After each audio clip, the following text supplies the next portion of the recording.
smart band is smart watch တွေကသူဈေးကြီးလေတုံးရတာ feature ပိုဆုံးလေပိုမိုက်လေဒါပေမဲ့ဈေးတက်နဲ့လေသူအဆင်ပြေတာလေးတွေရှိတတ်တယ်အထူးသဖြင့်အတိများတာကတော့ Mi Band တို့ Mi Bro Watch တို့လိုမျိုးတွေပေါ့နော်အခု review လုပ်ပေးမဲ့ Mi Bro Watch T1 ဆိုတဲ့ကောင်ကသူတသိန်းဝန်းကျင်မှာဘာတွေသုံးလို့ရပြီးတော့သုံးရတာဘယ်လိုနေမလဲအဲ့ဒါကိုတစ်ချက်ကြည့်လိုက်အောင် Okay TBH Labs နဲ့ကြိုဆိုပါတယ် Mi Band နဲ့ဆိုလို့ရှိရင်ကျွန်တော်တို့အများနဲ့ review လုပ်ဖြစ်တယ်ဒါပေမဲ့ Mi Bro Watch ကိုတော့တိတ် review မလုပ်ဖြစ်ဘူးပေါ့နော်2019လောက်တုန်းကတော့ Xiaomi Watch ကိုကျွန်တော် review လုပ်ခဲ့ပေးဘူးတယ်အဲ့တုန်းကကျွန်တော်တို့လုပ်တဲ့ကောင်က China version ဆိုတော့အရင်တော့မကြိုက်ဘူးပေါ့နော်ဒါပေမဲ့အခုလုံးမဲ့ Mi Bro brand ဆိုတာကလည်း Xiaomi ရဲ့ brand ခွဲတစ်ခုပဲဒီ watch ရဲ့အဓိကအားသာချက်ကသူက Bluetooth calling ရတယ်ပြီးတော့ watch ပုံစံဖြစ်နေတာကြောင့်ရယ် Mi Band နဲ့ဘာမှတိတ်ပြီးတော့ကွာခြားနေမျိုးမရှိဘူးသူ့ရဲ့ design က4000ဆန်ဆန် design လေးရှိမယ်ဘေးက crown က Apple Watch နဲ့နည်းနည်းလေးသွားဆင်တယ်ဒါပေမဲ့ဒီကောင်ကတော့ပို့ပြီးတော့ flat ဖြစ်တယ်ပေါ့နော်ရုပ်တရက်ကြည့်လိုက်မယ်ဆိုလို့ရှိရင်သူတသိန်းကျော်တန် smart watch တစ်လုံးလို့မထင်ရဘူးနည်းနည်းလေးဈေးပိုကြီးမဲ့ပုံပေါက်တယ်အဲ့ဒီချက်မိုက်တယ်ပေါ့နော်သူက 43.5 mm size မှာ 17.3 mm ပဲထူတယ်ဆိုတော့ဘယ်လိုပြောမလဲပါတယ်လို့ပြောလို့ရတယ်ပေါ့နော်လက်ထဲမှာပက်တဲ့အခါမှာအရင်ကြီးထူထူပြပြကြီးဖြစ်မနေဘူးပြီးတော့ဒီနိုင်ရဲ့အလေးချိန်ကလည်း50 gram ပဲဆိုတော့တော်တော်လေးပေါ့တယ်ဒါပေမဲ့နိုင်ပတ်ကျင့်မရှိတဲ့သူ29 gram လောက်ပဲလေးတဲ့ဘန်းတွေကိုပဲသုံးနေကြသူဆိုလို့ရှိရင်တော့ဒီကောင်ကိုပတ်ရတာနည်းနည်းလေးတစ်မျိုးတော့ဖြစ်နေမှာပဲဘန်းတွေလိုမျိုးပတ်ထားလိုက်ပြီးတော့မေ့ပြလိုက်တာမျိုးမဟုတ်ဘဲနဲ့သူကလက်လှုပ်လိုက်တိုင်းမှာခန်းစားမိအာယုံဆိုင်နေမိစေတာမျိုးတော့ဖြစ်နေစေတယ်နောက်တစ်ခုကသူ့ရဲ့လက်ပတ်ကြိုးကအရင်မကောင်းအဲ့လိုခံစားရတယ်ပေါ့နော်ဘယ်လိုပြောပြရမလဲသူကပျော့တီးပျော့ဖက်နဲ့နည်းနည်းလေးချိဖြစ်နေပြီးတော့ကက်ဆေးဆေးလေးလည်းဖြစ်နေတယ်ပေါ့နော်ပူတဲ့နေရာမှာဆိုလို့ရှိရင်အဲ့ဒီဘန်းနဲ့ထိနေတဲ့လက်ကဝတ်ကချွေးထွက်လာပြီးတော့ရားလာအောင်ကျွန်တော်နဲ့တော့အရင်အဆင်မပြေဘူးသူကMi Band နေမှာပါတဲ့ကြိုးတွေရဲ့ quality လောက်မကောင်းဘူးလို့ပြောရမှာပေါ့နော်ဒါပေမဲ့သူ့ရဲ့ crown လေးကတော့မဆိုးဘူးသူကလှည့်ရတဲ့ခံစားချက်လေးကအဆင်ပြေတယ် navigate လုပ်ရတာလည်းမိုက်တယ်သူ့ရဲ့ display က AMOLED panel လေးသုံးပေးထားတာကြတော့ဒီဈေးဝန်းကျင် smartwatch တစ်လုံးအနေနဲ့မှာမိုက်တယ်သူ့ရဲ့ 1.6 inches display မှာတော့မှပဲ341 ppi လောက်ရတယ်ဆိုတော့တော်တော်လေး sharp ဖြစ်တယ် sharp ဖြစ်တဲ့လောက်ဖြစ်တယ်ပေါ့နော်မကောင်းတာတစ်ချက်ကသူက AMOLED ဖြစ်နေပေမဲ့ always on display မပါဘူး always on display လဲလိုချင်တယ်watch ပုံစံမျိုးလည်းဖြစ်ချင်တယ်ဆိုလို့ရှိရင်သူက9000လောက်ထပ်စိုက်ပြီးတော့ Mi Band 7 Pro ဝယ်တာပို့ပြီးတော့အဆင်ပြေလိမ့်မယ်သူရဲ့ကြိုး quality ရော build quality ရောပိုကောင်းတယ်ပြီးတော့နောက်ထပ်တစ်ခုသတိထားမိတာဒီကောင်ရဲ့ touch panel တွေကဒီ budget smartwatch တစ်လုံးအနေနဲ့မဆိုးဘူးပေါ့နော်တော်တော်လေးတိကျတယ် accurate ဖြစ်တယ် responsive ဖြစ်တယ်ဆွဲလိုက်တိုင်းပါတယ်ပေါ့မြင်မလားဟိုကက်ပြီးကြံနေခဲ့တာမျိုးမရှိဘူးဒီ brightness ကဒီအိမ်ထဲမှာအခန်းထဲမှာဆိုလို့ရှိရင်လုံးလုံးလောက်လင်းနေဆိုပေမဲ့အပြင်မှာဆိုလို့ရှိရင်တော့အဆုံးထိတင်နေတာမျိုးမဟုတ်ရင်တိတ်ပြီးတော့ထင်းထင်းရှားရှားမမြင်ရဘူး brightness ကအဆုံးထိတင်ထားမယ်ဆိုလို့ရှိရင်လည်း battery life က3ရက်ကျော်လောက်ပဲခန့်မယ်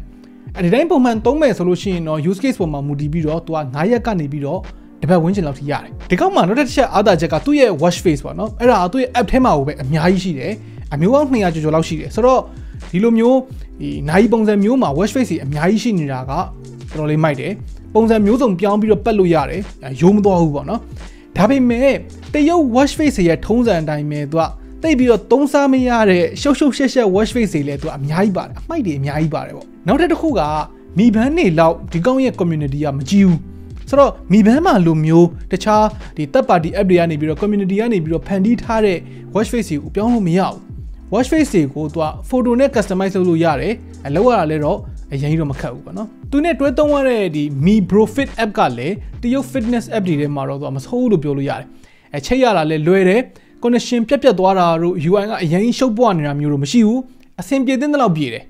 iOS နဲ့ရော Android နဲ့ရောနှစ်ခုလုံးနဲ့သုံးလို့ရတယ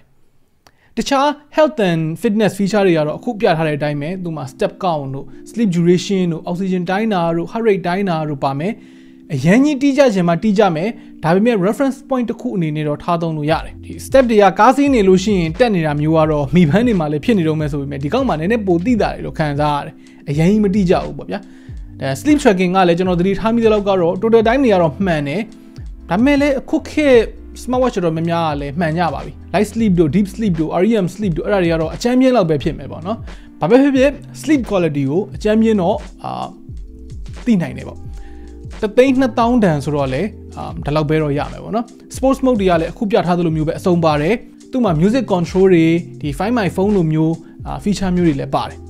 280 waterproof ပါတယ်ဆိုတော့ဒီကောင်ကရေဆိုးခံတယ်ရေကူးရင်းနဲ့လည်းပတ်ထားခြင်းပတ်ထားလို့ရတယ် Okay ဆိုတော့ main feature ဖြစ်တဲ့ဖုန်းခေါ်တာလေးကိုတစ်ချက်စမ်းပြမယ်မခန့်တာသူကဖုန်းကင်လို့ရတယ်လည်းမဟုတ်ဘူးသူဖုန်းခေါ်တဲ့ dial လာပါပါတယ်သူကဒီနံပါတ်တွေနဲ့နှိပ်ပြီးတော့လည်းခေါ်လို့ရတယ်ကိုယ့်ရဲ့ contact ထဲမှာရှိတဲ့ဖုန်းတွေကနေပြီးတော့10ခုလောက်ကိုဒီထဲထည့်ထားလို့လည်းရတယ်ဒါပေမဲ့မြန်မာဖုန်းမရတော့ contact ကိုမြန်မာလိုမှတ်ထားလို့ရှိရင် blank ကြီးဖြစ်နေလိမ့်မယ်သူက bluetooth နဲ့ချိန်ပြီးတော့ခေါ်တာဆိုတော့ sim card ဘာညာထည့်တဲ့ standalone ပုံစံမျိုးတော့မဟုတ်ဘူးသူဖုန်းရဲ့ sim card ကိုပဲယူသုံးထားတဲ့သဘောပဲပေါ့ဗျာဒီအတန် quality ကတော့ဒီမှာပြပေးထားတယ်စင်ပြေအဲ့ဒီကြားတယ်ဒီနည်းနည်းတိတ်ဆိတ်နေတဲ့ပုံဝင်ကြမှာမလို့ဖြစ်မယ်တဲ့ဒီထက်ဆိုရင်တော့တိတ်ကြားရဖို့မလွယ်ဘူးဟုတ်တယ်ရပါတယ်စင်ပြေပါတယ်သူ့မှာပါတဲ့ speaker လေးကအတန်မတိုးလို့မကျေလွန်လေးပဲပေါ့နော်indoor မှာတော့ဖုန်းပြောလို့အဆင်ပြေတယ်ဆိုပေမဲ့ outdoor မှာဆိုလို့ရှိရင်တော့လက်ကိုနားနဲ့ကတ်ထားမှကြားမယ်အနေထားမျိုးမှာရှိတယ် notification တွေမှာဆိုလို့ရှိရင်လည်းသူကမြန်မာလိုဆိုရင်မမြင်ရဘူးအိတ်တစ်ပေါက်လေးစားရတယ်ပေါ့နော်ဆိုတော့အဆုံးသတ်ပြောရရင်ဒီ smart watch ကသူပေးရတဲ့ဈေးမှာဆိုလို့ရှိရင်တော့တန်တဲ့အထဲမှာပါတယ်ဒါပေမဲ့တကယ်တမ်းနိုင်တစ်လုံးအနေနဲ့သုံးချင်ရင်က always on display မရှိရင်တော်တော်အလုံးရှုပ်တယ်ဥပမာကားစီးနေရင်လည်းလက်ကိုမြှောက်လိုက်ရတာဘာညာမျိုးကအရင်ရင်စင်မပြေဘူးပြီးတော့